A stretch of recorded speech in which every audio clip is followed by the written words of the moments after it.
हम माता ब्रह्मचारिणी की तुम्हें कथा सुनाते हैं, पावन कथा सुनाते हैं। नव दुर्गा के दूजे रूप का ध्यान लगाते हैं, हम कथा सुनाते हैं। हम माता ब्रह्मचारिणी की तुम्हें कथा सुनाते हैं, पावन कथा सुनाते हैं। नव दुर्गा के दूजे रूप का ध्यान लगाते हैं, हम कथा सुनाते हैं। हे ब्रह्मचारिणी माता, भक्तों की भाग्य विधाता। हे ब्रह्मचारिणी माता, भक्तों की भाग्य विधाता। प्रिय भक्तजनों, आज हम आपको माता ब्रह्मचारिणी की कथा सुनाएंगे। प्रिय भक्तों, माता ब्रह्मचारिणी नव दुर्गा का दूजा रूप है। यहाँ ब्रह्म का अर्थ तप है, अर्थात माता को तप का आचरण करने वाली माना जाता है। भक्तों, क्योंकि माता ने भगवान भोलेनाथ को पाने के लिए बड़ा ही घोर तप किया था, अतः इनका एक नाम ब्रह्मचारिणी अथवा तपश्चारिणी हुआ। तो आइए भक्तों, जानते हैं इनकी महिमा और कथा।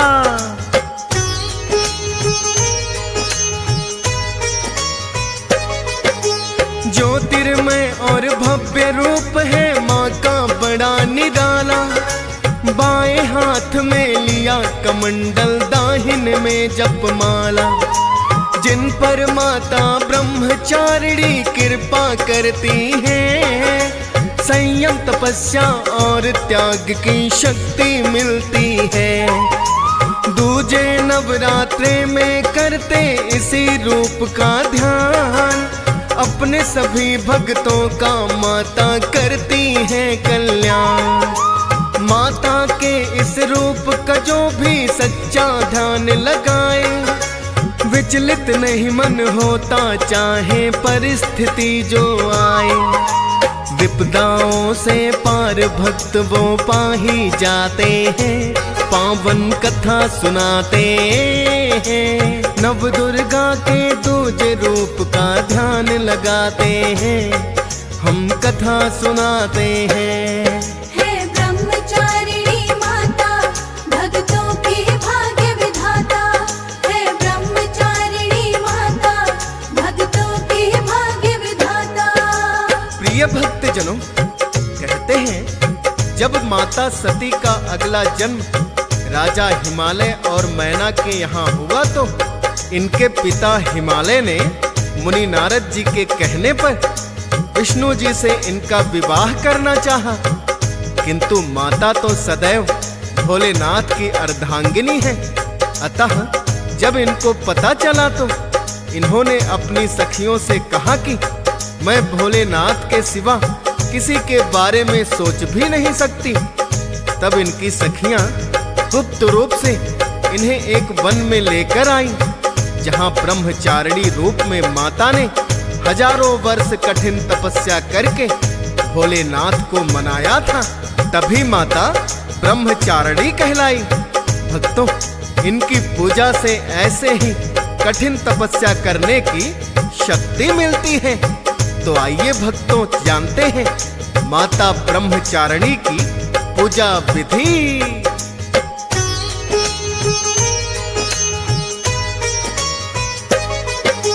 गंगा जल से करे शुद्ध पूजा वाला स्थान, श्री गणेश का सबसे पहले करना चाहिए ध्यान। माता ब्रह्मचारिणी की फिर मूर्ति स्थापित करना, कलश का पूजन चाहिए भक्तों अवश्य ही करना। पंचामृत से माता को फिर तो स्नान कराए, रोली चंदन अक्षत से फिर टीका इन्हें लगाए। लौंग का जोड़ा और पुष्प भी अर्पित करना है, धूप दीप नैवेद्य सहित फिर नाम सिमरना है। मिश्री खीर या बर्फी का इन्हें भोग लगाते हैं, पावन कथा सुनाते हैं। नव दुर्गा के दूजे रूप का ध्यान लगाते हैं, हम कथा सुनाते हैं। हे ब्रह्मचारिणी माता, भक्तों की भाग्य विधाता। हे ब्रह्मचारिणी माता, भक्तों की भाग्य विधाता। प्रिय भक्तजनों, माता को सफेद रंग की मिठाई का भोग लगाना चाहिए। माता को सफेद रंग बड़ा ही भाता है, अतः षोडशोपचार से पूजन करने के पश्चात इन्हें मिश्री, खीर अथवा खोए की बर्फी का भोग लगाया जाता है और कम से कम 108 बार माता के इस मंत्र का जाप किया जाता है। मंत्र है, या देवी सर्वभूतेषु ब्रह्मचारिणी रूपेण संस्थिता, नमस्तस्यै नमस्तस्यै नमस्तस्यै नमो नमः, अथवा ओम देवी ब्रह्मचारिण्ये नमः का जाप भी किया जा सकता है। शाम को फिर यही क्रम दोहराएं। पूजा पाठ के पश्चात कथा का श्रवण या पठन अवश्य ही करना चाहिए। माता की कथा सुनने से व्रत का पूर्ण फल प्राप्त होता है। प्रिय भक्तों, आज हम आपको माता ब्रह्मचारिणी की पौराणिक एवं दंत कथा दोनों ही सुनाएंगे। ध्यान पूर्वक श्रवण करें। आइए पहले सुनते हैं ये पौराणिक कथा।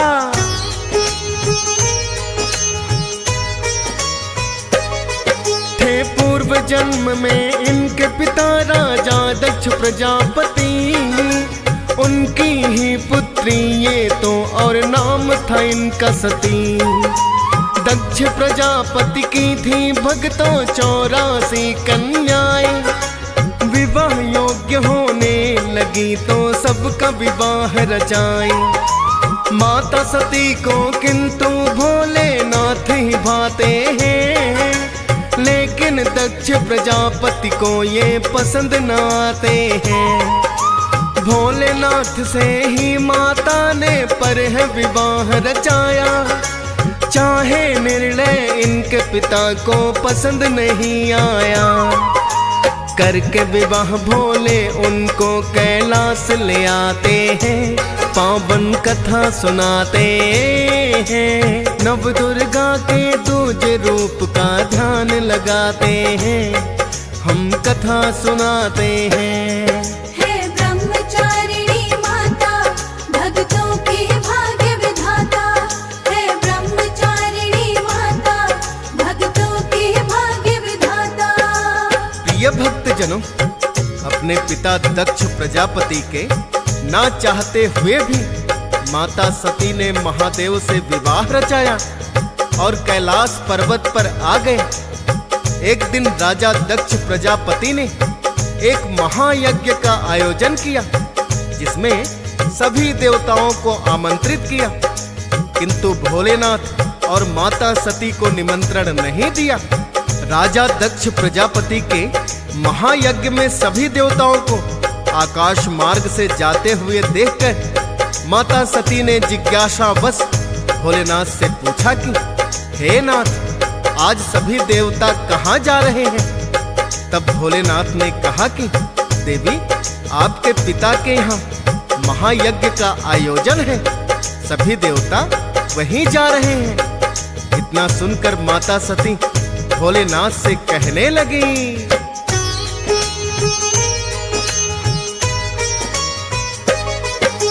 महायज्ञ यदि कोई नाथ है मेरे पिता के यहाँ, महायज्ञ आयोजन में हमको भी चाहिए चलना। भोलेनाथ ने परमाता को ये समझाया है, निमंत्रण कोई आपके पिता का ना हमें आया है। कहने लगी माँ, निमंत्रण की आवश्यकता क्या है? कोई पराया घर नहीं है, वो मेरे पिता का है। महायज्ञ में जाने की जिद माता लगी करने, खुद जाने के लिए मना किया भोले शंकर ने। नंदी को पर वो माता के साथ पठाते हैं, पावन कथा सुनाते हैं। नव दुर्गा के दूजे रूप का ध्यान लगाते हैं, हम कथा सुनाते हैं। हे ब्रह्मचारिणी माता, भक्तों की भाग्य विधाता। हे ब्रह्मचारिणी माता, भक्तों की भाग्य विधाता। प्रिय भक्तजनों, बहुत जिद करने पर भोलेनाथ ने अकेले ही माता सती को यज्ञ में जाने की आज्ञा दे दी और उनके साथ नंदीश्वर को भेज दिया। जब माता सती अपने पिता के घर में आई तो सिर्फ उनकी माता ने ही उन्हें गले लगाया। सभी बहनों और स्वयं उनके पिता ने इन्हें अनादर से ही देखा। इस पर भी माता सती चुप रही, किंतु जब यज्ञशाला में आकर देखा कि सभी देवताओं के लिए उचित स्थान यज्ञशाला में बनाए गए थे, किंतु भोलेनाथ और माता सती के लिए कोई स्थान नहीं था। अपने पिता से जब माता सती ने पूछा तो भोलेनाथ के लिए इनके पिता ने भी अपमानजनक वाक्यों का प्रयोग किया। इतना सुनकर तो माता सती का क्रोध 7वें आसमान पर पहुंच गया और उन्होंने अपने पिता से कहा कि आपने स्वयं यज्ञों के स्वामी भोलेनाथ का अपमान किया है। आपका ये यज्ञ कदापि संपूर्ण नहीं होगा। इतना कहकर माता ने स्वयं को योगाग्नि में भस्म कर लिया।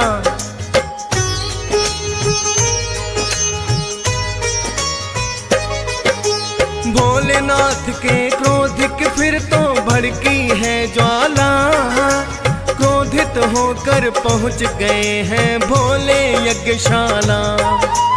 अपनी एक जटा से उन्होंने वीरभद्र को बनाया, राजा दक्ष के शीश को ही जिसने है काट गिराया। और यज्ञशाला का भी विध्वंस कर दिया है। क्रोध शांत पर भोलेनाथ का अब तक नहीं हुआ है। जलती हुई सती को लेकर लगे हैं तांडव करने। तीनों लोक में मच गई त्राही, देवी देव लगे डरने। विष्णु जी फिर इनके क्रोध को शांत कराते हैं, पावन कथा सुनाते हैं। नव दुर्गा के दूजे रूप का ध्यान लगाते हैं, हम कथा सुनाते हैं। हे ब्रह्मचारिणी माता, भक्तों की भाग्य विधाता। हे ब्रह्मचारिणी माता, भक्तों की भाग्य विधाता। प्रिय भक्तजनों, माता सती की जलती हुई काया को लेकर जब भोलेनाथ तांडव करने लगे तो तीनों ही लोकों में त्राही त्राही मच गई। इतना देखकर ब्रह्मा जी ने विष्णु जी से विनती की कि भोलेनाथ के क्रोध को शांत करने का कोई उपाय कीजिए। विष्णु जी ने अपने सुदर्शन से माता सती के अंगों को इधर उधर बिखरा दिया और भोलेनाथ से कहने लगे, हे भोलेनाथ, दक्ष प्रजापति को अपनी भूल पर बड़ा ही पश्चाताप हो रहा है, अतः इन्हें क्षमा करें। विष्णु जी के कहने पर ही दक्ष प्रजापति के कटे हुए शीश ने भी भोलेनाथ से क्षमा याचना की। तब जाकर भोलेनाथ का क्रोध शांत हुआ और उन्होंने दक्ष प्रजापति को जीवन दान देते हुए उन्हें यज्ञ पशु बकरे का शीश लगा दिया और स्वयं वैरागी होकर कैलाश पर्वत पर आ गए। प्रिय भक्तों, जैसा कि पहले ही वर्णन कर चुके हैं, माता सती का अगला जन्म राजा हिमालय और मैना के घर हुआ था। जब इनके पिता ने इनके विवाह के लिए मुनि नारद के सुझाव पर विष्णु जी को चुना तो ये अपनी सखियों की सहायता से गुप्त रूप से एक वन में आ गई और भोलेनाथ की तपस्या में लीन हो गई, क्योंकि माता ने तो भोलेनाथ को ही पति रूप में स्वीकार कर लिया था। विष्णु जी से विवाह का प्रश्न ही नहीं उठता, अतः माता अपने पिता को बिना बताए ही वन में आकर घोर तपस्या में लीन हो गई।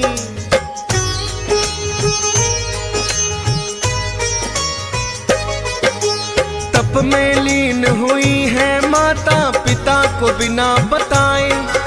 अनेकों वर्षों तक माता ने बेल और पत्ते खाए और फिर वृक्ष के सूखे पत्ते माता लगी है खाने। इतनी कठिन तपस्या पर भी भोले नहीं माने। फिर सूखे पत्तों का भी सेवन है छोड़ दिया। सिर्फ वायु को पीकर ही माँ करने लगी तपस्या। कठिन तपस्या इनकी देख भोले का हिला सिंहासन। साक्षात आकर के दिए हैं फिर माता को दर्शन। और विवाह करने के लिए भी मान ही जाते हैं। पावन कथा सुनाते हैं। नव दुर्गा के दूजे रूप का ध्यान लगाते हैं। हम कथा सुनाते हैं। हे ब्रह्मचारिणी माता भक्तों की भाग्य विधाता। हे ब्रह्मचारिणी माता भक्तों की भाग्य विधाता। प्रिय भक्तजनों, माता पार्वती की कठिन तपस्या देखकर अंत में भोलेनाथ को मानना ही पड़ा। इधर मुनि नारद ने इनके पिता को बताया कि माता पार्वती भोलेनाथ के सिवा किसी और को अपना वर नहीं चुनेंगे और इसके लिए वो वन में जाकर कठिन तपस्या करने लगी थी। और उन्होंने अपने तप साधना से भोलेनाथ को प्रसन्न कर लिया है। तो इनके पिता भी मान गए और आदर सहित अपनी पुत्री को घर ले आए। तत्पश्चात भगवान भोलेनाथ से इनका विवाह रचाया। प्रिय भक्तों, भोलेनाथ को मनाने के लिए माता ने जो घोर तपस्या की थी, इसी कारण इनका नाम तपश्चारिणी अथवा ब्रह्मचारिणी हुआ। और माता पार्वती के इसी रूप की पूजा दूजे नवरात्रे में करते हैं। जिस प्रकार माता ने अपने तप और त्याग से भोलेनाथ को प्रसन्न कर लिया, माता के इस रूप की पूजा करने वाले भक्तों को तप और त्याग करने की शक्ति प्राप्त होती है। प्रिय भक्तों, ये थी माता ब्रह्मचारिणी की पौराणिक कथा। आइए सुनते हैं माता ब्रह्मचारिणी की एक और दंत कथा।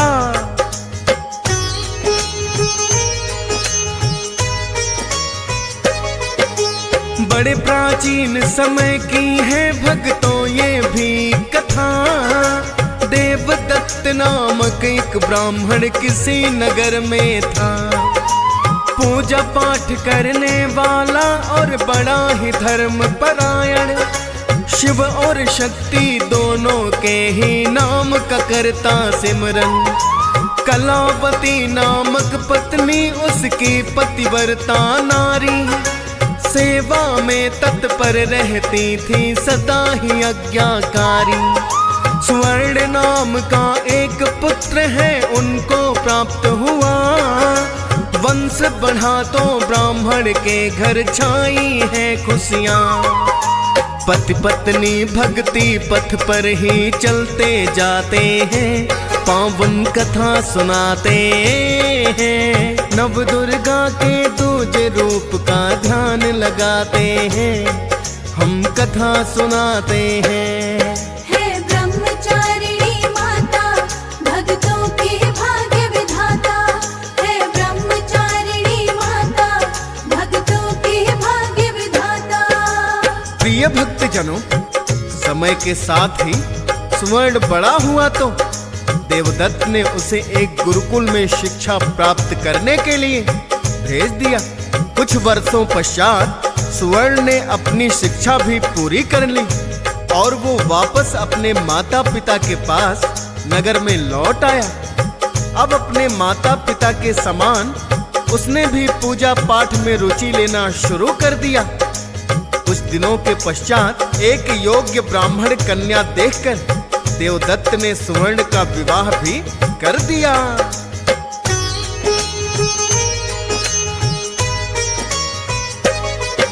सुशीला नामक ब्राह्मण कन्या पत्नी बनकर आई। सुंदर पत्नी को पाकर वो हुआ प्रसन्न बड़ा ही। प्रेम बड़ा ही अपनी पत्नी से वो करता है। सुबह शाम पर माता का वो नाम सिमरता है। क्योंकि बचपन से ही मन में थी भक्ति की भावना, किंतु पत्नी सुशीला की थी और ही मनोकामना। सोचती थी वो मेरा पति हर समय रहे मेरे पास, पूजा और पाठ में उसका कम ही था विश्वास। माता और पिता उसके ये जान न पाते हैं, पावन कथा सुनाते हैं। नव दुर्गा के दूजे रूप का ध्यान लगाते हैं, हम कथा सुनाते हैं। हे ब्रह्मचारिणी माता, भक्तों के भाग्य विधाता। हे ब्रह्मचारिणी माता, भक्तों के भाग्य विधाता। प्रिय भक्तजनों, सुवर्ण की पत्नी सुशीला बड़ी ही सुंदर थी, किंतु सुवर्ण और उसके माता पिता के जैसे वो पूजा पाठ करने में कम ही विश्वास रखती थी। सुवर्ण ने अपनी पत्नी से कहा कि देखो, मेरा जन्म ब्राह्मण कुल में हुआ है, अतः पूजा पाठ यज्ञ हवन आदि हमारा नित्य प्रतिदिन का कर्म है। तो वो अपने पति को अपनी मीठी मीठी बातों में फंसा कर कहती है, ठीक है स्वामी, किंतु हमें अपने गृहस्थ जीवन को भी चलाना है। क्योंकि सुवर्ण पत्नी से अत्यधिक प्रेम करता था, तो पत्नी की बातें भी उसे उचित ही लगती। धीरे धीरे पति पत्नी का प्रेम बढ़ता गया और कुछ दिनों में तो वो अपने पत्नी प्रेम में इतना मग्न हुआ कि पूजा पाठ से उसका ध्यान भंग होने लगा। पत्नी प्रेम में सुवर्ण का जब ध्यान भटकने लगा तो उसके पिता देवदत्त को ज्ञात हो गया कि सुवर्ण पत्नी प्रेम में मोहित होकर अपने पथ से भटक रहा है। तो देवदत्त अपने पुत्र को समझाने का कोई उपाय सोचने लगा। उसने सोचा कि क्यों ना पुत्र से इस बारे में पूछा जाए। एक दिन देवदत्त ने इस बारे में अपने पुत्र से पूछ ही लिया कि हे पुत्र, क्या तुम अपने पत्नी प्रेम में पथ भ्रष्ट तो नहीं हो रहे हो? सुवर्ण को उसके माता पिता ने बहुत ही अच्छे संस्कार दिए थे। उसने अपने पिता से कुछ भी ना छुपाया और सब सच बता दिया।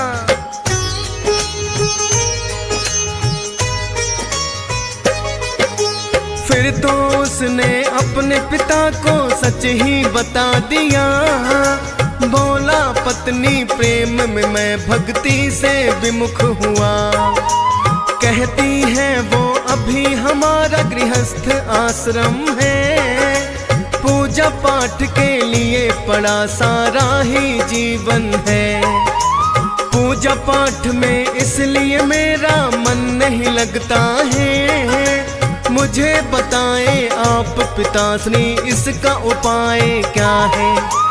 आपको मुझसे अधिक पिताश्री धर्म कर्म का ज्ञान।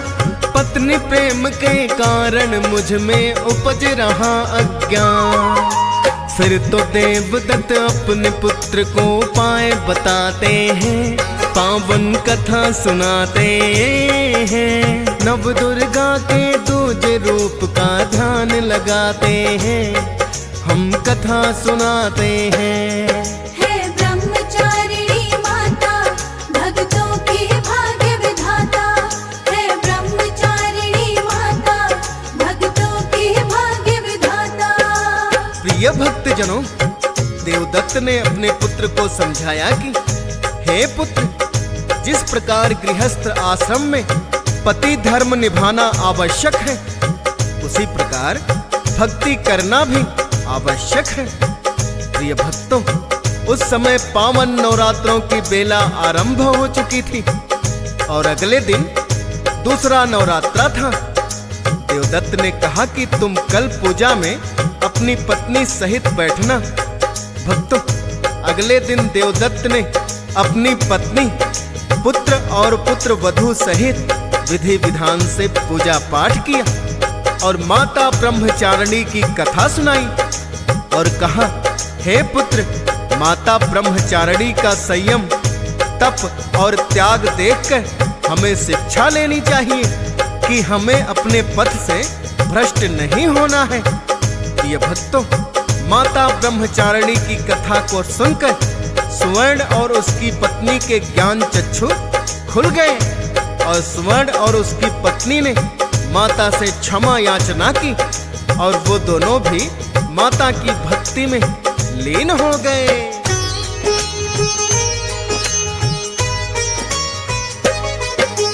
ब्रह्म